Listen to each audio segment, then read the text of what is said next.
Ganadora del premio a Mejor Fotografía en el Festival de Guadalajara, María Sarasvati es una directora de fotografía mexicana que ha participado en festivales como Camera Match y la Berlinale Talents. Su segundo largometraje, Blanco de Verano, fue seleccionado en el Festival de Sundance en 2020. Recientemente fotografió 3 capítulos de la serie de Netflix 100 años de soledad y también fotografió la producción de Apple Las Azules. María Sarasvati es miembro de la AMC y Apertura. Antes de empezar este programa, les recordamos seguirnos en nuestras redes sociales con el @cinefotolatino en TikTok, Instagram, Facebook, X y YouTube. Les recuerdo también que todo el material visual de lo que vamos a hablar en esta entrevista está en nuestra página web, cinefotolatino.com. Esperamos que disfruten este programa. Esto es Cinefoto Latino.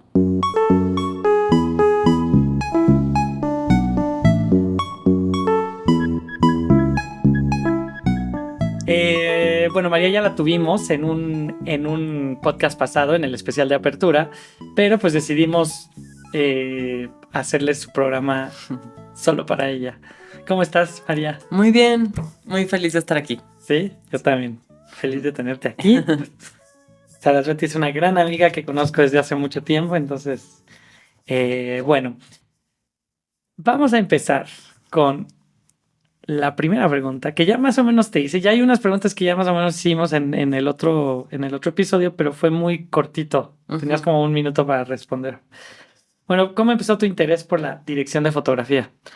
Pues creo que fue cuando conjunté la música y la foto fija. No sé si es lo que respondí la vez pasada, la verdad no recuerdo. Digamos que nunca hicimos nada. Pero cuando era niña yo pensé que iba a hacer música. Entonces estudié flauta transversa muchos años. Y después, cuando tenía 11, empecé a hacer foto fija porque me obsesioné con Cartier-Bresson porque hubo una exposición enorme en Bellas Artes. Y se me hizo impresionante. Entonces me obsesioné con la foto fija, me compré una cámara de cumpleaños y siempre tuve esas dos vertientes. Pero fue hasta que me di cuenta de que era imposible ser una música, porque digo, para ser un músico profesional que te vaya súper bien, tienes que ser un virtuoso y yo la verdad no lo era en la música, ¿no? Solo la amaba profundamente. Entonces, cuando llegué al cine, se me hizo como un descubrimiento, porque aunque lo había visto toda la vida, nunca había concebido las películas como algo que se pudiera hacer. O sea, no sabía que se podía estudiar cine. Era como algo inalcanzable. Entonces, pues, cuando uno de mis mejores amigos entró a la escuela de cine, fue como de, wow, puedo conjuntar las dos cosas. Puedo hacer foto fija, puedo conjuntarlo de alguna manera con la música. Y entonces salió el concepto de cinefotografía que apenas descubrí que existía. Sí, ahí todavía no sabías que existía. No sabía. Fue como de wow. O sea, ¿Ahí qué edad existe tenías? personas. Tenía 17. Ok. Entré a los 18. Ah, sí. El CCC. Sí. El CCC, la Escuela de Cine de México. Ok. Órale. Sí, tenía 18 años. Ahora creo que ya no aceptan a gente de 18 años, ¿no? Creo que tienes que esperar 2 años más en otra carrera, ¿o no es así? Híjole, Es en la pues, ENAC, creo que es en la ENAC. no lo sé. Digo, me parece prudente. Sí. Muy bien. Oye, ¿y cuál fue tu primer trabajo como profesional? Pues es que depende. Si el trabajo se define si cobras o no cobras. Porque, por ejemplo, mis primeras 2 películas, pues las hice como simbólico, ¿no? Claro. Porque pues así tenía que ser. O sea, más bien pues trabajaba de otras cosas. O sea, hice bodas, o sea, videos de bodas, foto fija. Pues hice muchas cosas antes de... ¿Crees que eso te ayudó a hacerte mejor en el cine? Yo creo que sí. O sea, Sí, yo creo que todo ayuda. claro. Sí, yo creo que si uno sabe integrarlo, todo ayuda. O sea, ahorita que estaba filmando 100 años de soledad, la boda de Remedios, no creas que no pensé. O sea, es la 16ª boda que grabo. Claro. Sí, o sea, me inspiraba. Ya sabes, como que estaba ahí en la boda y lloraba, me inspiraba, veía quién era el antagonista, la tía que iba a hablar, el tío incómodo. O sea, 100% veía esas cosas y me gustaba analizar a las personas. Oye, y platícame de tu primera película, digamos que ese fue tu, pues sí, tu primer trabajo, digamos, Ujú. ¿no? O sea, digo, Pues no es de que no haya trabajado antes, pero primer trabajo como directora de fotografía. sí, pues fue una película súper guerrera. O sea, la hicimos entre amigos de jueves a domingo porque teníamos que trabajar la mayoría. Entonces la directora daba clases, yo también trabajaba, o sea, tenía un hijo, bueno, tengo, pero en ese momento estaba chiquito. Em, entonces fue una película de fin de semana con las luces que nos prestaron, con la cámara que nos prestaron.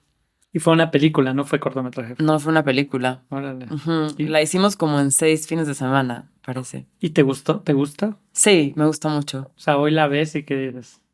La verdad no la he vuelto a ver, pero todo lo que hice ahí fue importante para mí. O sea, la directora la adoro, o sea, se convirtió en una gran amiga y básicamente fue por ella. O sea, antes de leer el guión, yo la vi y dije, por supuesto que quiero trabajar con ella. La conocí en una fiesta, que fue como estoy buscando fotógrafa, yo así como, yo te fotografío. Me cayó demasiado bien. Entonces, pues fue por eso también es una película que habla de cosas muy profundas. O sea, es una comedia, pero no es una comedia. Al mismo tiempo es un poco agria porque habla de la depresión profunda. Y pues siento que es muy bello hablar de cosas así, ¿no? De tomar la comedia como para hablar de un sentimiento tan importante. Claro. Ujú. Entonces, pues bueno, ya no lo he vuelto a ver porque tampoco sé dónde está. No, Ah, ¿no no, te quedaste con un archivo? no, creo que no tengo nada. Wow, yo sí soy muy obsesivo con los archivos, tengo todo ¿En guardado. serio? Tú muy Todo, todo, bien. todo, todo. Oye, no, pues muy bien. Y bueno, ¿en qué momento te dijiste ya soy directora de fotografía? Em, Creo que después de Blanco de Verano. Ok, Aunque de todas maneras, créeme que me da ansiedad. A veces siento ansiedad de no volver a tocar una cámara. ¿por qué? No sé, como que siempre me pareció algo demasiado sagrado. Claro. Entonces, a veces entre proyecto y proyecto me da miedo. Digo, ¿qué tal si ya es la última vez y las abrazo y les pongo nombre cada rodaje? Digo, Bueno, vivir al día. exacto, Vivir ni no modo. al día, Vivo sino al día. momento presente. Sí, ¿Y sí, por qué? O sea, en Blanco de Verano, ahí dijiste ya, creo que ahora sí, ¿es en serio? ¿O ajá. después? Porque te dijiste después de Blanco de Verano. Sí, o sea, después, cuando vi la película hecha, sentí que ya tenía como cierto concepto, como cierta identidad. O sea, y apenas era mi segunda película, pero yo sentía que ya encontraba algo de mí ahí, que había cierta identidad, que creo que ahorita aún encuentro. No sé si está súper definida, pero sí puedo ir encontrando cosas mías en los trabajos que hago. Es una cosa importante eso, ir encontrando su identidad. Ujú, Mm, y no es, muchas veces siento que queremos hacerlo bien, que se vea como se tiene que ver, ¿no? ujú, Y sobre todo al principio olvidamos el eh, qué le voy a, qué, qué puedo ofrecer yo, cuál es mi mirada, ¿no? ujú, Quería hablar algo contigo que es nuestra colaboración, ujú, porque pues tú y yo hicimos una película juntos que ujú. se llama Esto no es Berlín. Sí. Eh, creo que sí, ahí me imagino que ahí ya habíamos hecho cosas. Es que me acuerdo que te pasaba trabajos de que yo no puedo tú hacer una Ajá, cosa así sí. o tú y yo así. ¿Qué recuerdas de ese rodaje? Que me acuerdo que fue así, que yo no estaba en México y te dije, ¿puedes ir? Sí. Para mí fue, o sea, fue un honor hacer esa segunda unidad. Sí, debo decirte. Me gusta mucho la película y, y aparte fuimos a un concierto como de rock pesado. Yo soy así de rock de los setentas, así. Entonces eso fue como un poco too much para mí. Ajá. Y como Porque que, además era no me acuerdo qué barrio de la ciudad, de fuera de la Ciudad de México, ¿no? Que eran, sí. Y los extras eran personas reales, no eran extras. O sea, Sí, pues eran los asistentes a ese concierto. Claro. Y pues ya después, pues estaban de, bueno, ya queremos venir a ver a la banda. O sea, primero estuvo bien y luego fue como de, ya queremos venir a ver a la banda que venimos a ver. Claro. No, a estos niños que nos pusieron aquí, ¿no? Pero hice eso y luego operé algunas escenas. Ah, sí, es cierto, Ajá. también, ¿verdad? Sí, que estuvo padre. ¿Qué más? Es que ya no me acuerdo. Sí, es cierto. Hice las torres de satélite. Ah, también. Que esa escena me gusta. Me encanta la canción que está en esa Sí, escena. sí, sí. Me encanta. Un día tengo que hacer un podcast de Sí, esa película. De hecho, me lo han pedido. sí. Y luego hice un video para Harry, para su banda, que también me encantó. Después de eso. Que Sí. fue una, o sea, ese sí lo hicimos juntos. Claro, de claro, que, claro. Órale. Ujú. Estuvo Sí. bastante padre. Pues para cuando vean la película, la Ujú. escena es eso, cuando el grupo de amigos se va al concierto a Ecatepec, ¿no? Me acuerdo, a Ciudad Sí. Neza, algo así. Sí. Y Que me creo, creo que pasó. no te llegaron filtros, ¿sabes? Una cosa así, ¿no? Sí, no, bueno. Pero pues ya sabes, uno siempre está como apagando pequeños fuegos cuando Ajá. está haciendo esto. Yo pensé, uno al principio dice, ay, no, es porque es mi película independiente. Y luego es como, nah. Sí. O sea, tu trabajo es apagar fuegos, punto. Y aparte hacer bien tu trabajo en adrenalina y en presión.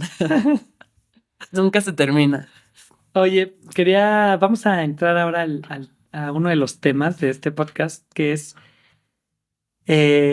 tu trabajo en la película La Arriera, ¿no? Ujú, Cuéntame un poquito de la película ujú. y de tu trabajo en la película, en general. Sí, pues mira, desde que leí el guión me encantó. Ya, sí, aplicamos bastantes veces Eficine. Y es una película que pasa en la post-revolución, 1930, y habla sobre dos hermanas, una adoptada, que se enamoran. Y pues bueno, obviamente pues tiene que ver con la identidad de género, tiene que ver con pues con el cuestionamiento del incesto, tiene que ver con la época, porque ella se quiere convertir en arriera, porque su papá era arriero. Y pues en esa época obviamente las mujeres no podían, apenas podían entrar a la revolución, ser arrieras estaba fuera de la pregunta y ella se trasviste para entrar. Y es una película que en la época de la revolución, ¿no? Que son los años 20, Ajá, los años 20 del siglo pasado, ¿no? exacto. Ok. Oh, y tú me mandaste pinturas, ¿no? Sí, Eh, ¿Me puedes hablar de eso? De por qué esas pinturas y de sí. tu trabajo inspirándote en pinturas? Porque siempre uno dice, siempre cuando uno escucha entrevistas, dice, sí, me inspiré en pinturas y en fotografías y eso, pero me gustaría, como tú me mandaste pinturas, Sí, me gustaría que me hablaras de ese... pues yo creo que para mí es demasiado importante la pintura. Ujú. Siento que sí, que está bien ver otras películas, inspirarnos en otras películas, pero cuando uno se inspira en cosas que están un poco más alejadas de uno, o sea, como en la música o en justo la pintura, que digo es bastante cercana, pero es totalmente otra forma de expresión, o hasta en la foto fija, siento que hay más espacio para que uno aporte su imaginación y te da ideas que ya el cine no te va a dar porque muchas veces son ángulos muy complejos o texturas que el cine no tiene, que tienes que experimentar. Entonces te da espacio.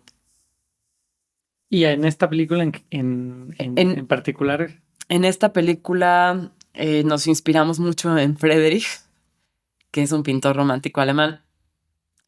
Y pues mucho porque el entorno, en esa época, pues el entorno de la naturaleza expresaba las emociones humanas. ujú, Y eso es exactamente lo que queríamos hacer. Queríamos que la naturaleza expresara.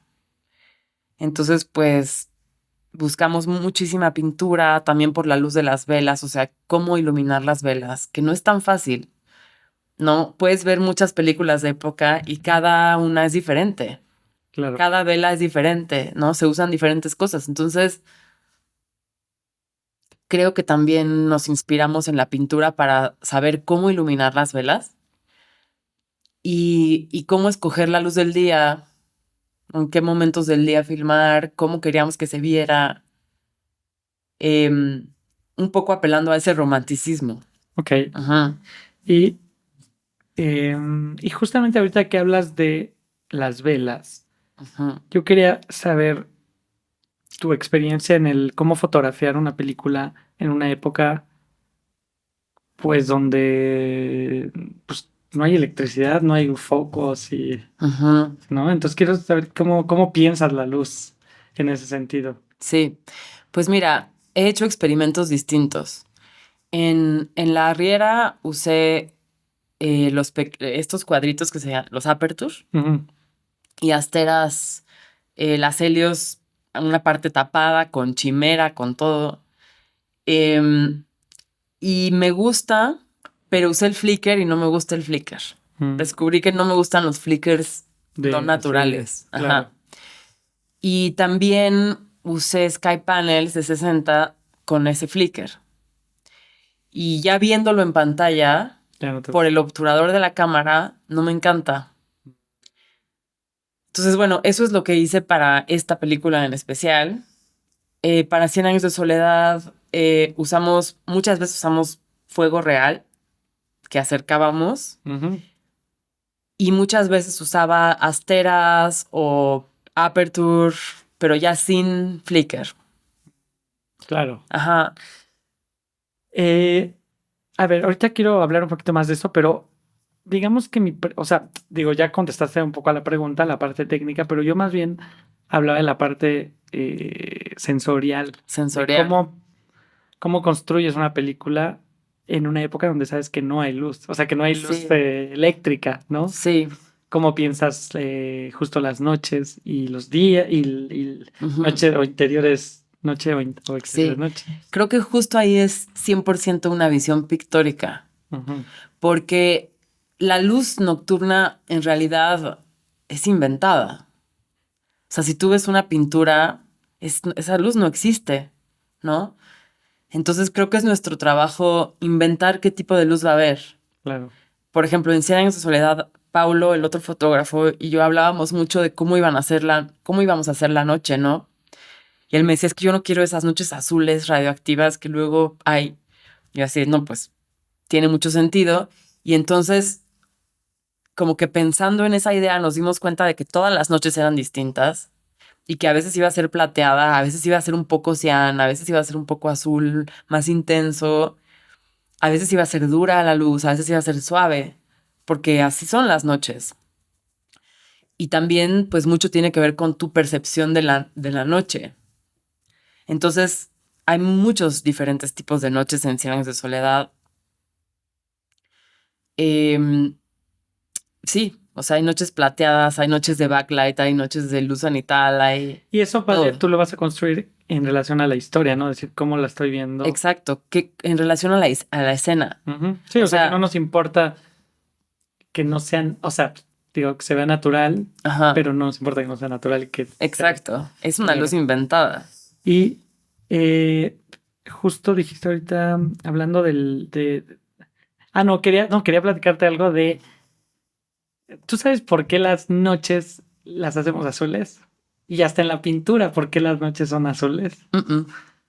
Esta es una cosa muy loca, pero es un poco el tema de balance de blancos, que, pues sí, este código empezó, digamos que en la pintura, como la gente se iluminaba con velas, Ujú. y es una luz muy roja, Todo lo demás lo veían azul. pues es que cuando salen a la luz de o sea, estoy pintando aquí con Ujú. rojo, salgo a la luz de la luna y tu ojo hace el balance de blancos Claro, y lo ve azul. Claro. Y se ve Entonces, divino eso también. Y se ve o sea, divino, pero entonces sí. eso así empezó un poco el código de las noches azules y que lo seguimos luego y luego lo pasamos al cine, ¿no? Como que ya lo asimilamos como así es una noche, Claro. que es un tema interesante, ¿eh? Luego tal vez hagamos un podcast de la noche en el cine porque es un tema, ¿no? Oye, bueno, entonces ahorita ya hablamos de esta parte técnica, ¿no? De cómo porque uno piensa, sí voy a poner, por ejemplo, las mechas más grandes de las velas, no sé si ustedes lo hicieron, doble mecha en las velas. Ajá, sí. A mí lo que luego me pasa con el fuego es que sí las pieles están se ponen muy rojas, ¿no? Sí. Tienes que balancear. Exacto. Sí. No, y aparte, nosotros trabajamos con un LUT. Entonces, estaba muy saturado el LUT. Entonces, Claro. obviamente, las pieles eran mucho más rojas. Sí, claro, por supuesto. Sí. Sí, ese es el único tema que a mí me... Oye, y por último, antes de ver un poco de imágenes, yo noté muchos ángulos bajos Ajá. Sí. ¿En cuál? en la riera. Ajá. ¿Es algo que te gusta? Tal vez digo, es su obsesión porque a mí me encantan los ángulos bajos. ¿O es algo que hablaron con la directora? Fíjate que no lo hablamos. Creo que fue algo intuitivo. Yo escojo mucho cuándo poner la cámara a nivel de los ojos. ¿Por qué? Porque siento que si siempre la pones a nivel de los ojos, se normaliza. Entonces ya no es ya no tiene el efecto que quieres que tenga, ¿no? Se vuelve como, o sea, en las comedias siempre es así y ya te acostumbras a verlo así y ya no marca una distinción. Sí. A mí me encanta cambiar los ángulos, o sea, abajo y arriba y pensar en qué otra forma podemos hacerlo que funcione para la narrativa.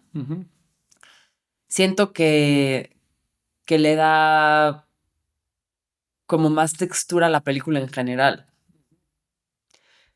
Y también eso hace que cuando estás a nivel de ojos tenga mucho más intención. Claro. Ujú. Qué bonita definición.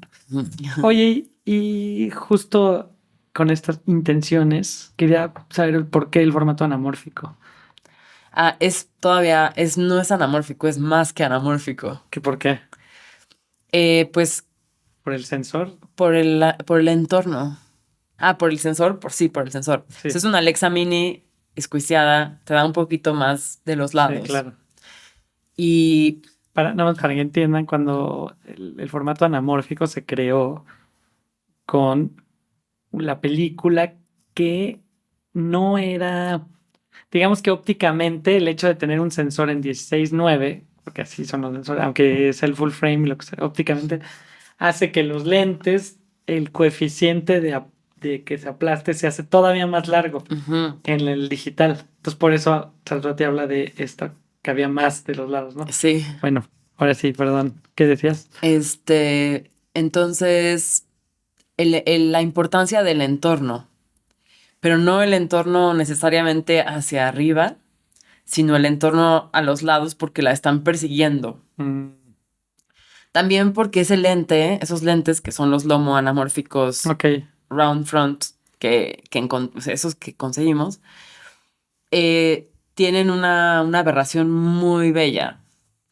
Y para mí no es suficiente. O sea, para mí le corta ese 250 todavía le corta un poco de esa aberración tan bella que hace que parezca una pintura. Claro. Entonces, pues por eso cuando lo vimos nos encantó. Como que había mucho más espacio para que llegara el antagonista que la está persiguiendo todo el tiempo. Es interesante porque los anamórficos en plantas, como mucha naturaleza, hacen como brochazos. Me encanta, ¿no? Sí, amo los anamórficos por eso. Entonces esta película fue con Alexa Mini y los lomo anamórfico. Ok. Muy bien. Vamos a pasar ahora a 100 años de soledad. Ajá. Pues a ver, cuéntame un poquito de esta serie. ¿Cómo llegaste a ella? Pues fue por varios lugares. O sea, primero porque en Las Azules había trabajado con un director colombiano, que nos hicimos muy buenos amigos, y él le pidieron recomendación para Cien años de soledad. Por ese lado él me recomendó. Por otro lado, mi agente que estaba trabajando con el otro fotógrafo me recomendó también. Y pues de ahí llegué, o sea, por varias recomendaciones y también porque había hecho La Riera. Había dos elementos que eran muy importantes para los productores, ¿no? Tanto de Netflix como de Dynamo, que era que hubiera trabajado en una serie grande y que hubiera hecho época. Entonces La Riera, pues es pequeña, pero es época, y Las Azules es una serie grande. Creo que eso ayudó bastante. Claro. la verdad. Porque mucho de 100 años de soledad fue en un foro Claro. En Colombia. en Colombia. Y cuéntame un poco de tu experiencia de filmar en Ujú. Colombia, esta serie, Sí, pues, que pues aman allá, ¿no? sí, no, y no, Digo, que aman no la serie, el el libro, libro, no, el libro es una presión enorme, o sea, imagínate, es como parte de la identidad de Colombia. Claro, Para nosotros, García Márquez también es mexicano, ¿no? claro. Y consideramos 100 años de soledad también como nuestro premio Nobel. Pero es que Pero allá, sí, pues tú me contaste y yo sí, vi cuando nos vimos allá. no, allá es parte de la identidad, o sea, tienes una escultura de mariposas amarillas en cada pueblo. Claro. Hay un restaurante Macondo en cada pueblo. Entonces sí es parte de la identidad y obviamente el pasarla a guión tomó años y pues bueno, yo creo que va a ser polémica. Pues bueno, el hacer una serie con tantas expectativas obviamente hace que todo el mundo sienta mucho más presión. Es una serie que se está preparando, bueno, que se preparó hace mucho, que se construyó el pueblo hace ya bastante, se planeó, tiene calles, tiene cuando yo llegué, 94 fachadas. Hay una iglesia, hay un boticario, hay un almacén, hay tiendas, tienda de sombreros, tienda de instrumentos musicales, tienda de ropa, tienda de tabaco, peluquería. O sea, es un pueblo. Entonces, para mí fue la primera vez que trabajé en un backlot, que yo no sabía ni qué era. Explícanos qué es para los que no sepan lo que es. Un backlot es un set construido. Unas ¿No? Ajá, un set. calles, o sea, Ajá, calles. claro. Entonces, pues es la primera vez que yo trabajé en un lugar así. También es la primera vez que iluminé noche en un pueblo. De backlot. En un pueblo de un backlot, que me di cuenta de que no es lo mismo que una ciudad real. Las texturas son distintas, la pintura es mate, las cosas no rebotan la luz igual. Entonces necesitas mucho más luz. Y además tú pones la luz, porque en Tú la pones la ciudad, luz. pues hay que. Ajá, exacto. Aquí estamos en medio de la nada, ¿no? Entonces, pues bueno, hay que iluminar con grúas, hay que planear.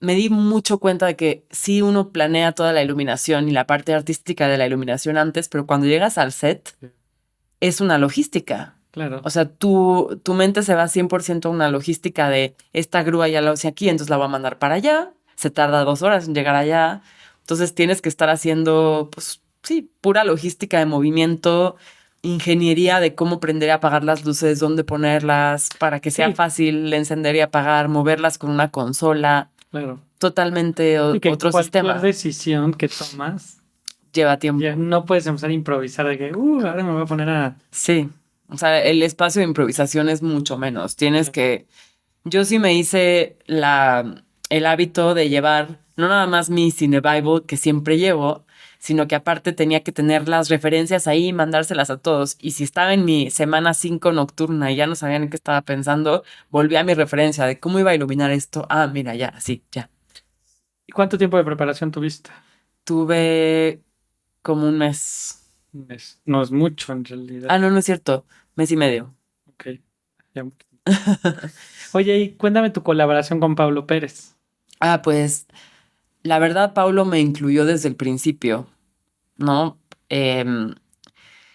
Digamos que ya él había tomado algunas decisiones porque llegó bastante antes que yo, como por ejemplo la óptica, ¿no? Que usamos los Cooke Special Flare anamórficos.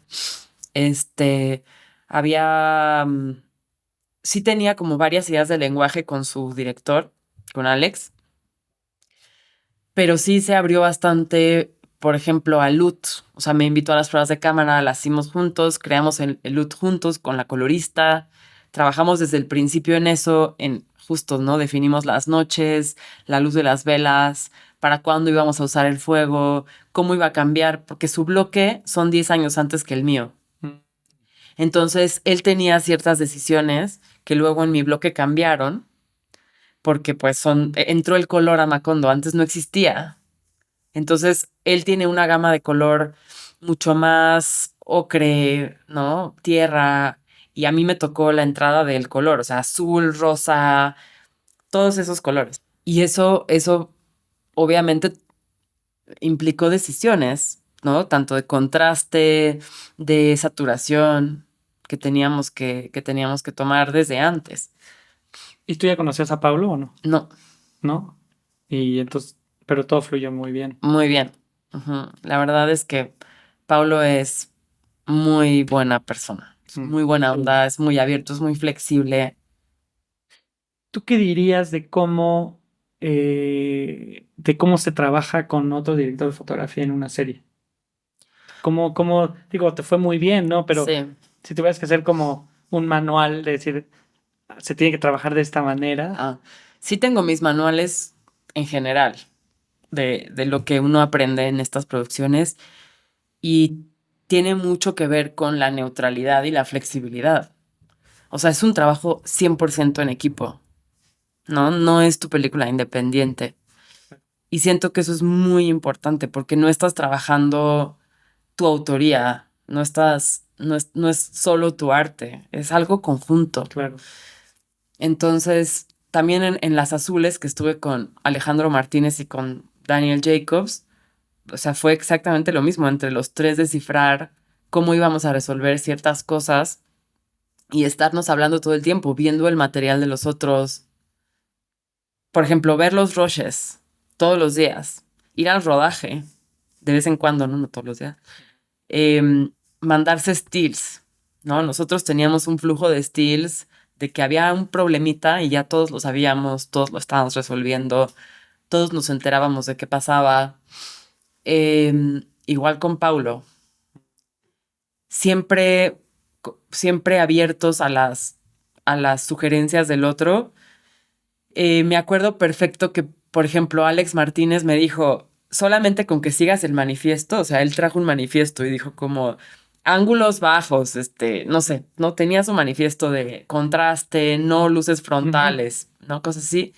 Y me decía, pero mira, si tú quieres cambiar algo por alguna justificación, o sea, si lo justificas y si tú tienes otra idea, 100% abierto a tu arte, ¿no? Claro. Y eso se me hizo muy padre. O sea, al final nosotros no podemos controlar todo.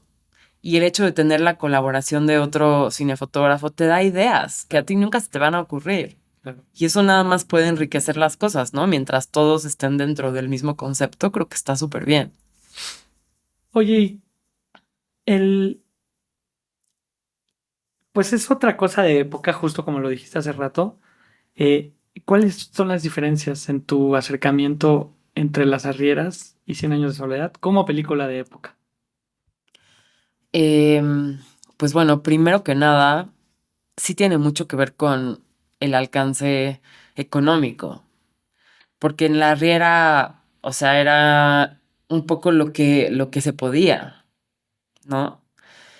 Usé las mismas cosas en cuestión del fuego, eso sí, que es como ya lo mencioné, pero por ejemplo, en la noche, en La Riera era pues HMIs más viejitos, o un M90 o cosas así, o un M18, por ejemplo, los Ms. Em, y en Cien Años de Soledad, pues eran sky panels en grúas, globos, como cosas que de entrada te dan una textura distinta, ¿no? En La Riera tuve que usar luz más dura en los abiertos, por ejemplo, pues por esa situación. Digo, pero me gustó, ¿no? Claro. Pero sí es distinto el acercamiento. Y cuéntame cómo es tu experiencia de haber filmado en Colombia como mexicana. O sea, ¿cuáles son las diferencias? Ajá. Y la pregunta va, como digo, como nos escuchan en México como en Colombia. Sí. Tú como mexicana, ¿qué es filmar en Colombia? ¿Y cómo ves, qué le dirías a un colombiano que viene a México a filmar? ¿Qué diferencias hay? Pues mira, uno cree que somos países muy vecinos, y sí somos, pero sí somos diferentes. O sea, culturalmente, sí hay cosas que yo notaba. Por ejemplo, en el set, en México somos muy polite, ¿no? O sea, es como, algo no está bien, pues bueno, hay que ver cómo lo resolvemos. En Colombia son más fronteros, o sea, no como algo malo, sino que se dicen todo muy directo, ¿no? Y nosotros no, o sea, tratamos de que todo está bien, vamos a seguir, no sé qué, o sea, tenemos otro approach en general, ¿no? De la vida, no importa, ahorita lo resolvemos, ¿no? Claro. En Colombia es distinto, pero sí me sentí muy acogida por el crew. Me pareció que había gente súper talentosa. O sea, los actores me parecieron súper talentosos. El gaffer y el grip con el que trabajé también, o sea, súper, con toda esta inventiva. ¿Cómo se llaman? Jason Roper es el grip y Giovanni Barrios es el gaffer. Ok. Ujú. Y pues sí, o sea, inventiva y por supuesto, ¿no? O sea, cada fotógrafo tiene su forma de iluminar. Claro. Aunque queramos llegar a algo parecido, tenemos diferentes sistemas. Claro. Y eso pasó mucho con Paulo y conmigo. Entonces, creo que cuando entró mi bloque, todos se tuvieron que reajustar, Claro. ¿no? Y otra dinámica y otra forma de iluminar. Y se adaptaron bastante bien, o sea, no tomó mucho tiempo. Me empezaron a proponer ideas. Oye, y entonces un colombiano que viene a México, ¿qué se va a encontrar? Eh, Que ya díganme, está mal. no lo sé, yo creo que eso habría que preguntarle a un colombiano. Ah, seguro. Ujú. Pero se te olvida lo más importante. El café.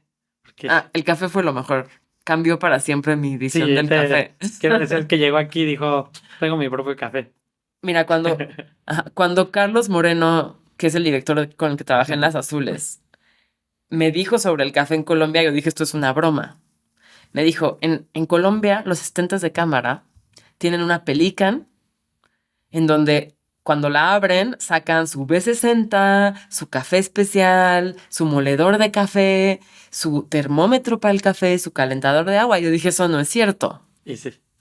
Llegué y no nada más era eso, o sea, los asistentes, o sea, el equipo de cámara tiene una Pelican, el DIT tenía otra Pelican y el gaffer tiene otra Pelican y la directora tiene otra Pelican.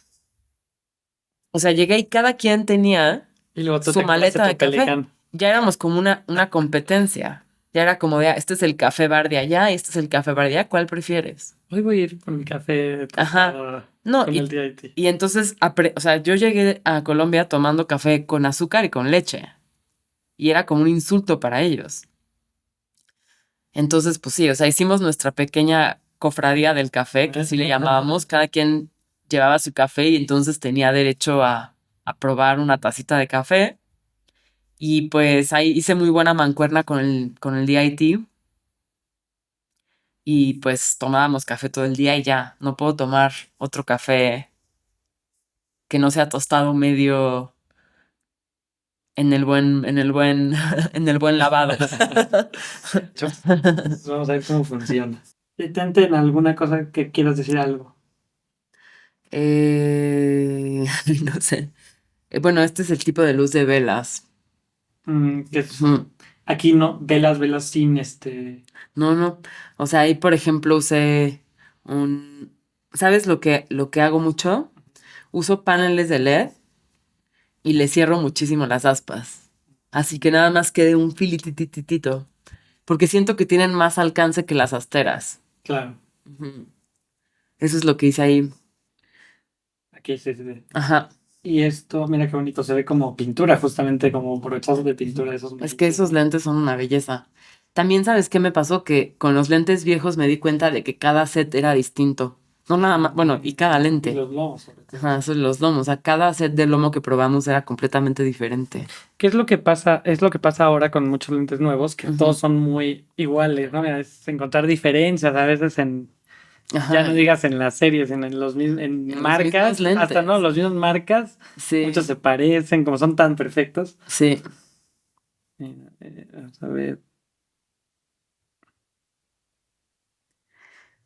Si ves cositas así, mira. Sí, pues esto parece una pintura, vean. Sí, yo uso el diafragma muy abierto. En anamórficos también. Siempre. O sea, esta creo que son, no sé si es 3.5 o 2.8, pero todo abierto. Porque la norma diría que los anamórficos, bueno, es lo que se hacía antes, ¿no? Que debe estar en 5 o 6. Pero es que entonces le quita la aberración. Claro. ¿Y qué chiste? Es que antes no se buscaban las aberraciones, ¿no? Sí. Se da así. No, yo entre más raro mejor. Claro, O sea, de hecho le meto filtros. Esta es la primera vez que no usé filtros, que no cabían. claro. O sea, no había manera, pero generalmente le pongo rotapola y aparte, o sea, siempre hasta en la noche si puedo, y aparte Black Promised o Hollywood Black Mike o White Promised. Ajá. Sí, esto parece una pintura totalmente, ¿no? ¿Y todo esto fue iluminado o fue el sol? No, este sí es el sol. Mira, Sí, ahí no tenía una luz así. o sea, O sea, esto sería, y ahí como le dices al director, ya, o planeas la hora en la que lo vas a hacer. sí, ahí pues esa fue la hora que pasamos toda la mañana ahí. Algunas quedaron muy bonitas, otras están más oscuras, otras, o sea, ahí sí que ni modo, ¿no? Sí, eso. Pero la directora es muy pictórica también. Sí. O sea, ella estaba muy enamorada de las pinturas. Ok. Ahí, por ejemplo, en esta de la escalera, la de más allá de la otra, ahí es todo luz artificial. O sea, esta luz que está aquí es un 10,000. Ahí que entra por la ventanilla. Ujú. También trato como de eso, si voy a usar luz artificial, que se vea lo más natural posible. Claro. Ujú. Y estos son, Ajá, las referencias. y que sí parecen realmente, o sea, sí estás en una, en los encuadres, en los colores, en las texturas, ¿no? Sí, siempre que voy a museos, pido permiso y tomo fotos. Y los guardo porque luego estas pinturas no las encuentras, o sea, no las encuentras en internet. Tienes que tú tomarle foto. O sea, no hay derechos para eso, entonces tú pides permiso y ahí tengo mi archivo de pinturas que me encantan. ¿Y estos ya están corregidos o son stills? Son stills, pero es que usamos un LUT muy cercano a la corrección final. Ok. Y justo Laura, o sea, la directora, estaba muy... ella hizo conmigo el LUT. Entonces estaba muy... O sea, ella le encantaba esto y se corrigió muy, muy parecido. Que es lo ideal siempre, ¿no? Sobre todo en una serie donde Sí. tienes que ir rápido. Ujú. Sí, usar LUT está increíble, la verdad. Aquí, por ejemplo, en este mismo esquema, que sería un poco como las arrieras de esta luz de arriba, de back, de esto, aquí sí estaba iluminado. Sí, claro. O sea, ves, este ángulo nunca lo tendría el sol, Claro. ¿no? Pero pues eso nada más lo sabemos tú y Y yo el- y algunos que otros. Ah, y el humito y todo, ¿no? Pero es Ujú. una cosa entre un cine más independiente que buscas el momento de luz, que tienes Sí. que como dices, pues, se va el sol y ya ni, o sea, pues sí. Sí. No, en una serie así tienes que filmar todo tan rápido que tienes que tener control. Entonces tienes que a fuerzas tienes que usar la luz que puedes artificial. Si puedes, la usas todo el tiempo, ¿no? Todo eso es natural, obviamente. Y aquí con difusiones y negativo y eso, ¿no? Ajá. Qué bueno. Eso todo es, obviamente, esto es artificial. Eso es artificial, artificial. O sea, el sol este de back es artificial. Ese sol es real porque nos tocó casualmente a la hora. Ah, Porque en el foro que teníamos, que realmente lo construyeron allá, es un hangar, teníamos la posibilidad de destapar este lado. Entonces, pues esta luz es artificial, pero el back es natural. Ese es ¿es artificial. interior? Es que sea dentro de un foro. Ese es artificial todo. Todo es pues adentro del foro. Toda la casa es un foro. Pero y lo de afuera también lo construyó, o sea, como si fuera un exterior. Ajá, es un jardín interior. Ujú. Y por ejemplo, ahí, ¿qué tan difícil ves esto de iluminar todo un jardín con... Súper complejo. Sí, porque tienes que imaginar la luz del cielo, del Ajá. sol, de cómo rebota. ¿Sabes? Ahí es la única vez que me ha faltado el colorímetro. Porque sí sentí que la percepción de los ojos cambia mucho y que la luz del día, pues necesitas ver exactamente qué temperaturas tiene el día. O sea, todo esto Todo esto también es artificial. es artificial. Sí, pues ves los exteriores, sí tienen totalmente un look natural. Ujú. Y aquí son con los Cookie Special Flare, ¿verdad? Ajá. Eso es artificial todo. O sea, todo este jardín está iluminado Y ahí, por ejemplo, pues, artificialmente. ¿cuánta luz tenían? Muchísimo. 350,000 watts. Sí, todo esto es artificial. Sí, esto es baxito. Y esto es en interior, además. Ajá. O sea, nosotros, por ejemplo, nos encantaban los 20,000 a Pablo y a mí. Entonces, o sea, teníamos 20,000, le cambiábamos la temperatura con gelatina. Sí. Es que la luz de los 20,000 es muy linda. Es demasiado bonita. Sí. Pero en México casi ya no hay 20,000 que funcionen bien. Sí. Tenían que volver a comprar 20,000. Y es que también por eso la colorimetría es tan importante, porque todas las luces cambian. Claro. Si ya de por sí los sensores cambian y los sensores cambian, los filtros cambian, todo tiene una variación de color. Imagínate si tus luces también. Son demasiadas variables. Mira, esta noche linda, ¿no? Y esto también es en interior. No, eso todo es exterior. Pero bueno, ahí pues obviamente estábamos en medio de la nada, había que iluminar todo. ¿Y ahí cómo lo iluminaste? Ahí puse un Sky Panel 360 en una grúa muy lejos, que es este. Uh-huh. Y luego le puse un relleno.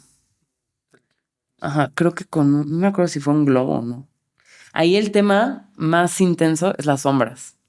O sea, lo que tienes que controlar son las sombras. O sea, tienes que iluminar un pueblo, tienes muchísimas fuentes de luz. Entonces lo que más se ve son las sombras. Es lo que tenía así que me estaba volviendo loca. Sombra. Sí, sombras. Y de muchísimas banderas. Porque pues...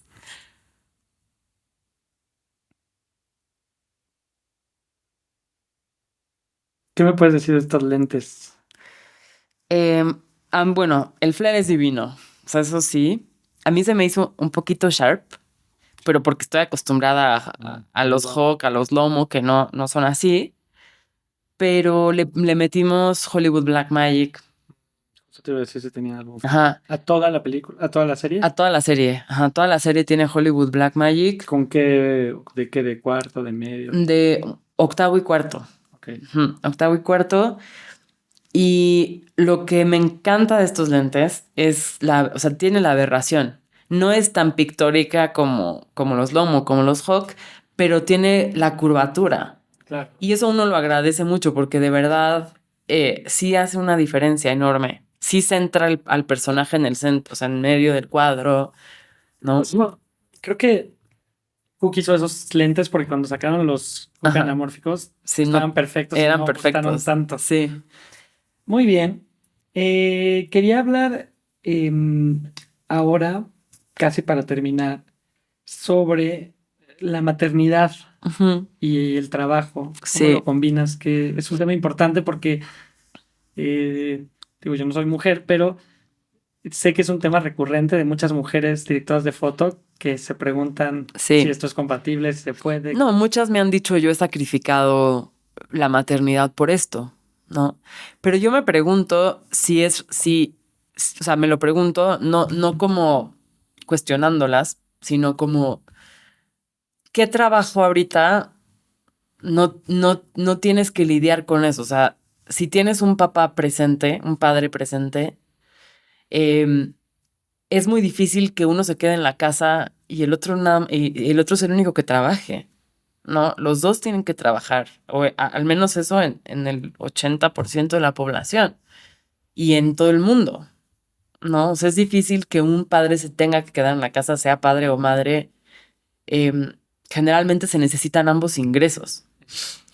Y imagínate eso como mamá soltera, pues es todavía más complejo, ¿no? Pero en mi experiencia, uno tiene que salir, hacer lo que ama y uno se va organizando con quien compartes la paternidad, la maternidad. Uno se tiene que ir organizando y creo que se puede. Yo lo que he hecho es que mi hijo venga a visitarme. Desde chiquito trabajo, entonces nunca ha habido un concepto de, ay mamá, ¿por qué estás aquí? ¿Por qué no estás aquí conmigo? ¿Y por qué estás trabajando? Desde chiquito fue educarlo de uno tiene que amar su trabajo y a veces uno se va y vuelve y así, ¿no? Así vivimos y está bien esa dinámica, porque siento que mucho de esa idea de cómo vas a abandonar a tu hijo es algo impuesto por la sociedad, ¿no? Bueno, obviamente a la mayoría de los padres nadie les pregunta eso. Hay muchas preguntas que te hacen de buena onda que a los papás no les vas a hacer, ¿no? De ¿con quién se quedó tu hijo ahorita que estás aquí? Muchísima gente me pregunta eso. ¿Con quién dejaste a tu hijo ahorita que te vas? Sí, a los hombres nunca nos preguntan eso. Exacto. Y pues digo, yo tengo la suerte de que el papá de mi hijo es súper aplicado. O sea, no que no tenga que serlo, pues porque hay muchos que se tienen que cuidar en este lenguaje, perdón que lo aclare. Siento que en este tema de la maternidad y la paternidad, los copadres o las parejas tienen que reinventarse. ¿Por qué? Porque hay veces que a uno le va a tocar quedarse y hay veces que a uno le va a tocar irse a trabajar y hay veces que uno va a tener que hacer un circo hasta con otras personas, ¿no? El papá de mi hijo, que ya no es mi pareja, es un padre súper, súper presente y a veces cuando yo me tengo que ir, digo, tengo la suerte de que él puede quedarse con mi hijo, pero también ambos tenemos parejas que están dispuestas a eso. Entonces hemos creado una comunidad.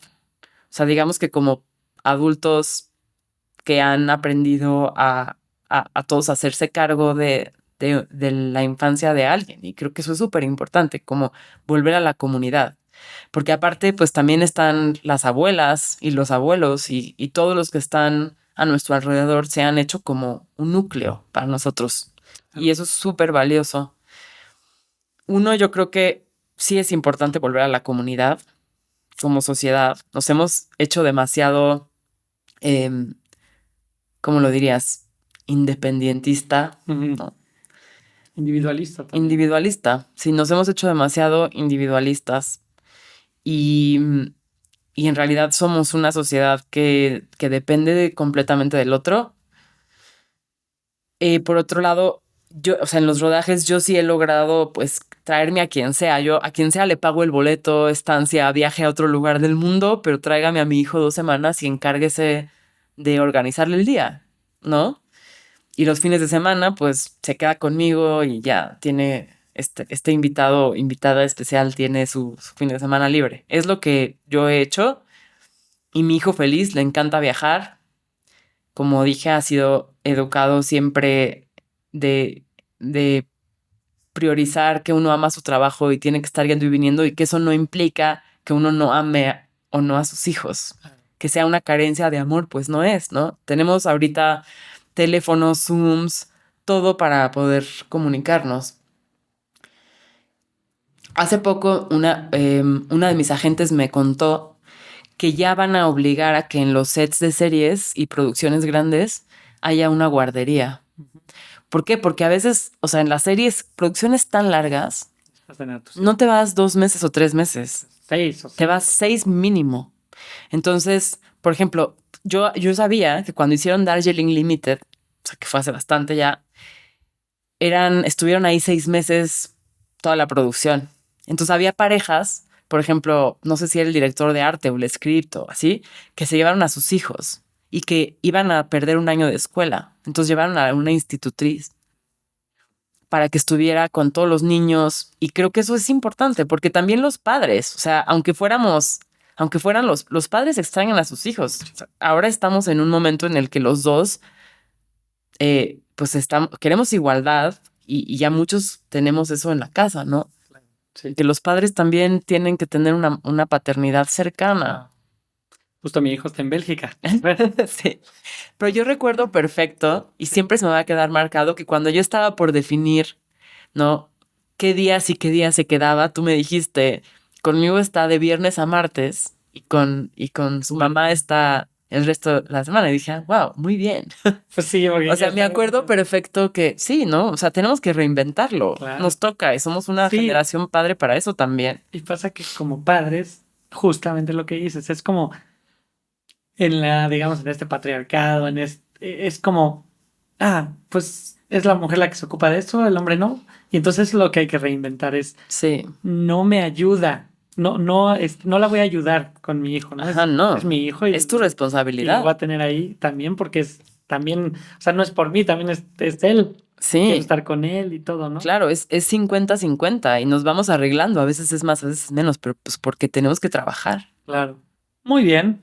Vamos a pasar a nuestro jueguito Sí. estrella. No, antes de eso nada más. ¿Qué consejo le darías a un director de fotografía o aspirante que nos escucha? Sí. Pues algo que siempre les digo es, no minimicen las cámaras de su casa. Porque mucha gente viene y me dice, es que ¿cómo puedo aprender a operar si no tengo una super cámara? ¿No? Es como, eso no es lo más importante de operar. Eso es solo el peso, la comodidad, la fisiología. Pero la cámara de tu casa es quien te enseña a encuadrar. La cámara de tu casa es la que te hace ver la luz natural que hay. Yo me acuerdo de un maestro que me decía, cuando estés por la calle caminando y veas una luz que te gusta, observa de dónde viene para luego poderla replicar. Entonces, aunque solo tengas un celular, aunque tengas lo que sea que tengas, creo que esa es la herramienta principal. Educarte con eso. Nosotros no crecimos con Alexas. O sea, eso es algo que llegó mucho después. Uh-huh. Entonces, hacer cosas tú, tener la iniciativa de encuadrar, de tomar foto fija, de hacer tus propios videos, de hacer cosas, de juntarte con amigos, de hacer cosas, siento que es lo más valioso. Sí. Para que ya cuando llegues a un lugar con más equipo y una producción más grande, pues ya tengas esa herramienta que es la principal. Muy bien. Bueno, entonces no veas mis preguntas. ¿Lista? Sí. ¿HMI o tungsteno? Tungsteno. ¿Tungsteno o LED? LED. ¿LED o el sol? El sol. Nunca ha habido nadie que no me conteste el sol. Sería muy extraño. Sí. Tal vez los directores preferirían la luz, ¿no? Así que ya no, déjame filmar 10 horas así. Pero es que el sol, no hay nada como el sol. O sea. ¿Cámara fija o en mano? En mano. ¿Telefoto o angular? Angular. ¿Óptica nueva o óptica vieja? Sí. ¿Esférico o anamórfico? Anamórfico. Sí, tú eres la señorita anamórfica. ¿Celuloide o digital? Celuloide. 1.3 o 5.6? 1.3. Siempre. ¿Lente con filtro o lente sin filtro? Con filtro. A menos de que sean los long. Ahí sin filtro, que no cabe. Porque no cabe. Nada más le muevo una cosita y ya estamos. ¿O necesito media hora? Nada más le muevo una cosita y ya estamos, pero en realidad es media hora. Exactamente. Sí. En mi libro 101 maneras de engañar a una asistente de dirección. Exacto. Lo vemos en el capítulo. Yo creo que todos lo pueden decir, o sea, qué pena, pero es verdad. ¿Una cámara o dos cámaras? Una. Oye, en 100 años de soledad estaban a dos cámaras. Uh-huh. Sí. ¿Nueva ola francesa o nuevo Hollywood? No sé. ¿Nuevo Hollywood qué significa? ¿Nuevo Hollywood es Tarantino o es...? O sea, es que... 70s, es el juicio de Scorsese, de... no. Brian De Palma. Nuevo Hollywood. O sea, por ejemplo, está Robert Altman. Ok. Es que... Son los 70s, en realidad. Pelis de los 70s. Hollywood, los 70s. ¿Color o blanco y negro? Color. ¿Raúl Cutar o Vilmos Zsigmond? Vilmos Zsigmond. ¿Néstor Almendros o Gordon Willis? Néstor Almendros. Muy bien. Pues muchas gracias, Saraswati. Te agradezco mucho por estar aquí. No, a ti, yo feliz. Les recuerdo dejar sus comentarios para saber qué les pareció este episodio. Suscríbanse al canal y activen la campanita. También les recuerdo seguirnos en nuestras redes sociales con el @cinefotolatino. Estamos en Facebook, Instagram, TikTok, X y YouTube. También les recuerdo que todo el material visual de lo que hablamos en este episodio está en nuestra página web cinefotolatino.com. Les agradezco habernos visto y les digo hasta la próxima.